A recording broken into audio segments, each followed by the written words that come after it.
game of money was not only increasingly unfair, but global.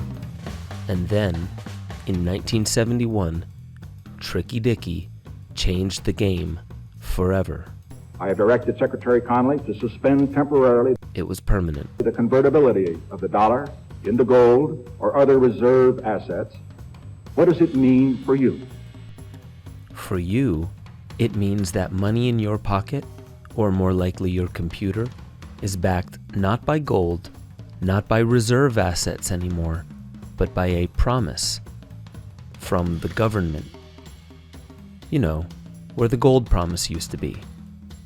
But don't get too bent out of shape. By the 1800s, the game of money already developed fractional reserve lending, allowing banks to lend 9 out of every $10 that you deposited for their profiteering. Fiat is simply the final stage of this game. Fractional reserve making is fraud to the extent that it's not disclosed and agreed upon in a bilateral transaction.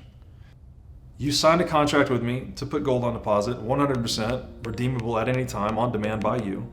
That's kind of the initial kernel for the fraud that is ultimately zero reserve currency, which is fiat currency, right? It is money backed by the anticipated future cash flows of taxpayers, right? That this entity called the state will remain a going concern and continue to be able to coerce me to extract taxes from me.